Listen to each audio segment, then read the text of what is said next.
सबसे पहले तो मैं आप सब मीडिया के दोस्तों का शुक्रगुजार हूँ कि बहुत शॉर्ट नोटिस पे आप यहाँ आए और इस प्रेस कॉन्फ्रेंस में आपने शमूलियत की। अनंतनाग लोगों की ये एक बदकिस्मती रही है, जब कभी ऐसा लगता है, और ये मैं पिछले चंद सालों के हवाले से बात कर रहा हूँ, जब जब उनको लगता है कि नेशनल कॉन्फ्रेंस का पलटा भारी है या एस्टैब्लिशमेंट का कैंडिडेट जो है वो इलेक्शन हारने जा रहे हैं, तो किसी न किसी बहाने इलेक्शन को पोस्टपोन करने की कोशिश की जाती है।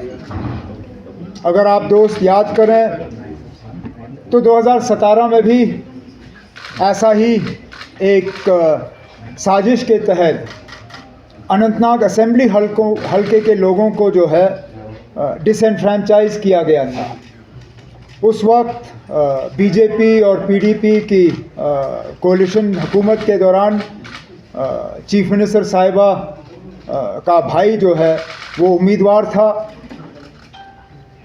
इलेक्शन हारने के चंद दिन पहले इलेक्शन कमीशन के साथ एक साजिश रचा के अनंतनाग असेंबली हल्के के इलेक्शन को जो है लास्ट मोमेंट पे पोस्टपोन किया गया, और वो दिन और ये दिन उसके बाद वहाँ इलेक्शन हुआ नहीं। कुछ दिनों से हम ये खबरें सुनते आए हैं कि बीजेपी और उनके जो पार्टनर पार्टीज़ हैं वो एडमिनिस्ट्रेशन के साथ, इलेक्शन कमीशन के साथ मिलके दोबारा जो है इस तरह की साजिश रचाने पे सोच रहे हैं, और बहाना ये बनाया जाएगा कि मुगल रोड जो है, मुगल रोड में जो है वहाँ चलने फिरने की जो है वो हालत ठीक नहीं है। नेशनल कॉन्फ्रेंस के तरफ से मैं इलेक्शन कमीशन को ये अपील हम करें या उन्हें हम वार्न करें कि इस तरह का कदम उनको उठाना नहीं चाहिए। डिमांड हर पार्टी के तरफ से नहीं आई है। अगर आप जो इलेक्शन कमीशन के तरफ से जो जम्मू कश्मीर एडमिनिस्ट्रेशन को जो चिट्ठी गई है वो भी एक अजीब चिट्ठी है। सबसे पहले तो उनमें वो लोग शामिल हैं जो इलेक्शन लड़ भी नहीं रहे हैं। अब मुझे बताइए, पीपल्स कॉन्फ्रेंस का इसमें कोई उम्मीदवार है नहीं, बीजेपी का इसमें कोई उम्मीदवार है नहीं, उनको इस इलेक्शन से क्या लेना देना? क्या वो दोबारा इस बात को साबित कर रहे हैं कि पिछली दरवाजे से वो किसी उम्मीदवार की मदद कर रहे हैं? और जब उनका इस इलेक्शन में कोई उम्मीदवार है नहीं तो उनकी राय को जो है इलेक्शन कमीशन कंसिडर क्यों कर रही है? कल को अगर मैं कोई तमिलनाडु को लेके चिट्ठी लिखूं या केरला को लेके चिट्ठी लिखूं या महाराष्ट्र को लेके चिट्ठी लिखूं तो क्या इलेक्शन कमीशन उसका नोटिस लेगी? तो अगर मेरी चिट्ठियों का इन जगहों पर नोटिस नहीं लिया जाएगा तो साउथ कश्मीर, अनंतनाग, रजौरी की सीट पे उन पार्टियों का जिनका कोई उम्मीदवार नहीं है उसका नोटिस क्यों लिया जा रहा है? और फिर इस लिस्ट को बढ़ा चढ़ा के पेश करने के लिए एक पार्टी का 2 बार जिक्र होता है, एक पार्टी के सदर के नाम के लिहाज से और उसके बाद सिर्फ पार्टी के लिहाज से। तो अगर आप इन को निकालने का काम करें तो इसमें चंद ही तो नाम बचते हैं। और वैसे भी आज अगर आप देखें रास्ता खुला है, आने जाने में कोई रुकावट नहीं है।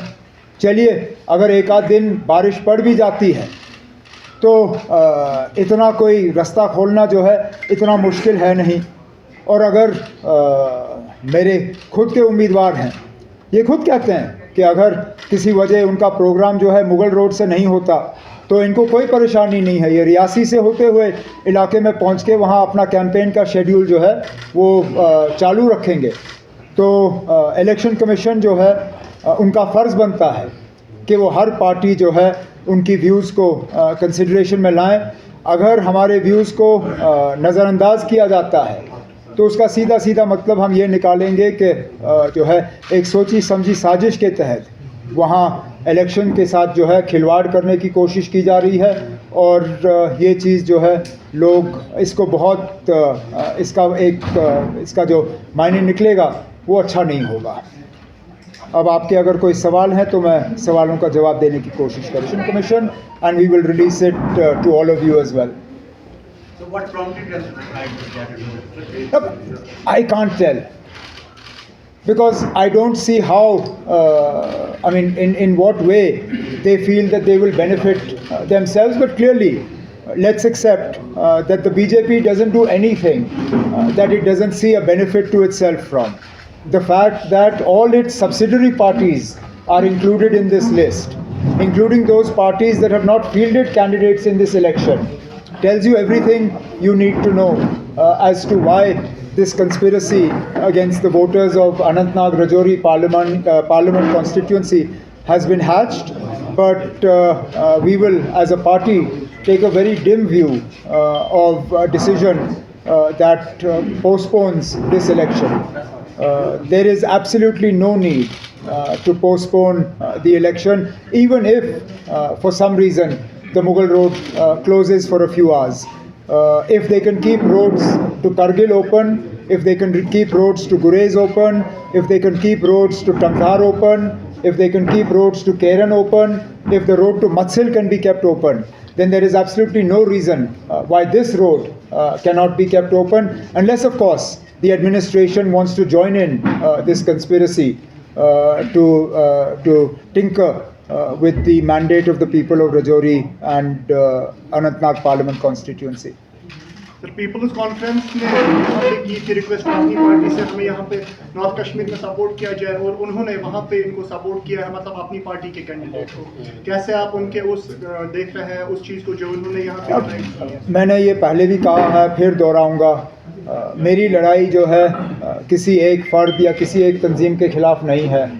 नॉर्थ कश्मीर में एक मुकम्मल कोशिश दिल्ली के तरफ से और बीजेपी की तरफ से की जा रही है इन सबको एक साथ लाने की, और मैं तो इससे ये समझता हूँ कि शायद मैं ही सबसे ज़्यादा ताकतवर उम्मीदवार हूँ वहाँ पे।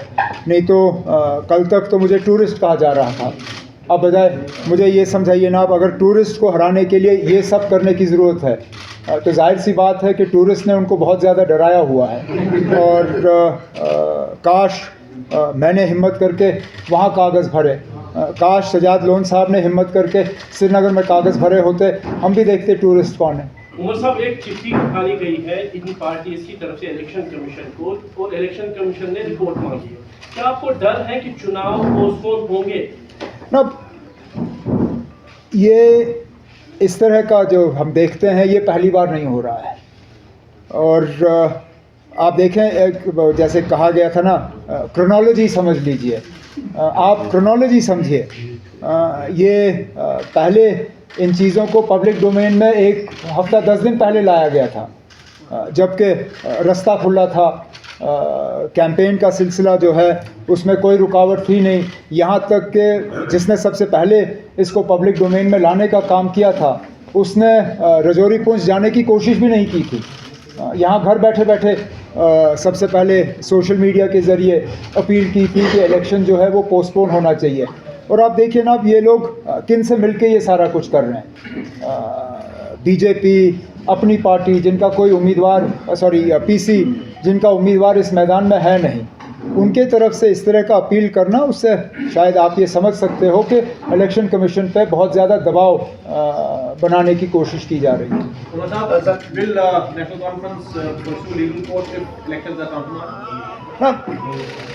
Obviously all options are open to us. I first and foremost would make an appeal to the election commission not to do it, that there is no need for it.